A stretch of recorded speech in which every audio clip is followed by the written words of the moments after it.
Pembangunan ekonomi adalah suatu proses yang menyebabkan pendapatan per kapita real penduduk suatu masyarakat meningkat dalam jangka panjang. Berikut faktor-faktor yang ada di dalam pembangunan ekonomi. Faktor pertama ada di SDM. SDM juga merupakan faktor utama dalam pembangunan ekonomi. Sebagai contoh, membandingkan Indonesia dan Jepang, Indonesia merupakan negara dengan jumlah penduduk terbanyak di dunia. Akan tetapi, kondisi perekonomian Jepang lebih maju dibandingkan dengan Indonesia. Faktor kedua ada di SDA. Selain SDM, SDA juga sangat berperan penting untuk suatu negara sebagai permulaan untuk produk yang dapat dihasilkan yang akan mendukung pembangunan ekonomi nantinya. Faktor ketiga ada teknologi. Teknologi juga punya peran penting dalam pembangunan ekonomi. Karena adopsi dan penyebaran teknologi baru dapat mengurangi biaya produksi, meningkatkan kualitas barang dan jasa, serta menciptakan lapangan kerja baru. Faktor keempat ada modal, karena dapat mendukung investasi dan ekspansi sektor produktif. Modalnya dapat berupa fisik, seperti infrastruktur, pabrik, dan peralatan atau modal manusia, seperti pengetahuan dan keterampilan. Faktor kelima ada infrastruktur. Infrastruktur yang lengkap membuat proses perekonomian menjadi lebih lancar dan efisien, serta pembangunan ekonomi dapat terlaksana dengan baik. Faktor keenam ada keadaan politik. Keadaan politik juga akan berpengaruh terhadap jalannya modal. Faktor ketujuh ada sosial budaya. Karena kondisi masyarakat suatu negara sangat menentukan tingkat keberhasilan pembangunan yang ada di negara tersebut. Faktor kedelapan ada perdagangan internasional. Dalam pembangunan ekonomi melalui pertukaran barang dan jasa antar negara. Negara yang terlibat dalam perdagangan internasional akan memperoleh keuntungan dari spesialisasi dan pembagian kerja. Faktor terakhir ada investasi asing langsung atau IAL dapat memberikan dampak positif terhadap pembangunan ekonomi melalui peningkatan modal, transfer, teknologi, penciptaan lapangan kerja, dan peningkatan kapasitas produksi. Tujuan dalam pembangunan ekonomi yang pertama, meningkatkan ketersediaan serta perluasan distribusi. Yang kedua, meningkatkan standar hidup, jadi penambahan penyediaan lapangan kerja, perbaikan kualitas pendidikan, serta peningkatan perhatian atas nilai-nilai kultural dan kemanusiaan. Dan yang ketiga, memperluas pilihan-pilihan ekonomis dan sosial bagi setiap individu serta bangsa secara keseluruhan. Dengan demikian, pembangunan memiliki 3 nilai inti, yaitu kecukupan, jati diri, dan kebebasan dari sikap menghamba.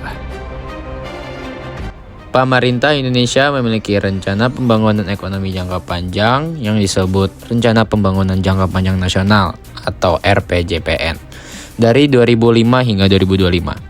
Nah, RPJPN ini dibagi menjadi 4 tahap 5 tahun dan memberikan fleksibilitas kepada pemerintah yang berbeda.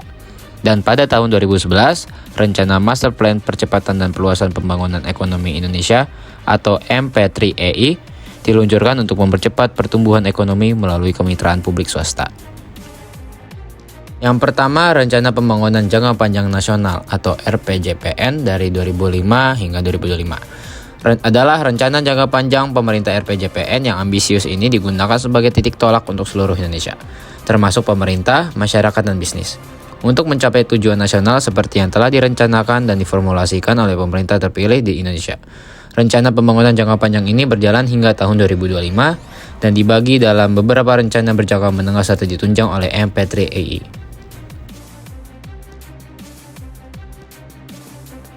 Nah, yang kedua, Master Plan Percepatan dan Perluasan Pembangunan Ekonomi Indonesia atau MP3EI. MP3EI adalah sebuah master plan yang diluncurkan oleh pemerintah Indonesia pada tahun 2011. Dalam rencana tersebut, pemerintah sebenarnya mentargetkan pertumbuhan ekonomi pada kisaran 7 hingga 8% per tahun, mulai dari 2013. MP3EI ini juga bertujuan untuk menjadikan Indonesia sebagai salah satu negara dengan ekonomi terbesar pada 2025.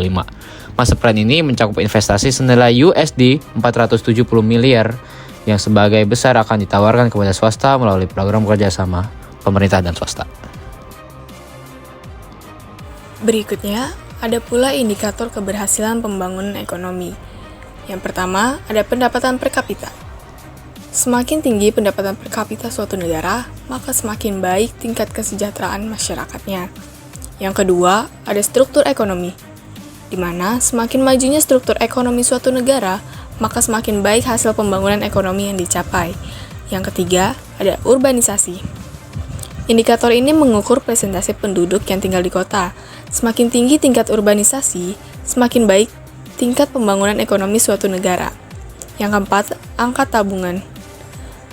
Semakin tinggi angka tabungan, semakin baik tingkat pembangunan ekonomi suatu negara. Yang kelima, ada indeks pembangunan manusia atau IPM. Indikator ini menggambarkan kualitas manusia sebagai hasil dari pembangunan yang meliputi pendidikan, kesehatan, dan pendapatan per kapita. Yang keenam, ada inflasi. Semakin rendah tingkat inflasi, semakin baik tingkat pembangunan ekonomi suatu negara. Dan yang terakhir, ada indeks kualitas hidup atau IKH. Indikator ini mengukur kualitas hidup masyarakat suatu negara yang meliputi pendidikan, kesehatan, dan lingkungan hidup.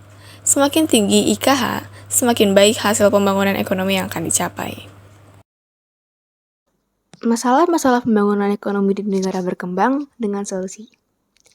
Yang pertama, masalah pengangguran. Dengan solusi, 1.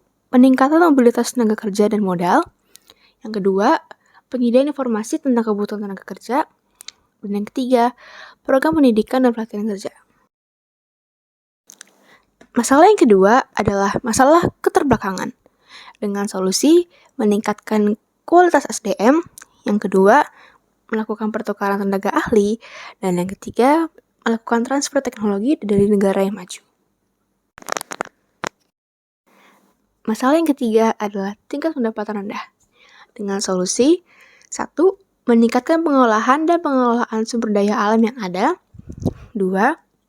Memperkecil pertambahan penduduk, diantaranya dengan penggalakan program KB dan peningkatan pendidikan. Dan yang ketiga adalah memperluas lapangan kerja agar jumlah pengangguran tiap tahun selalu berkurang.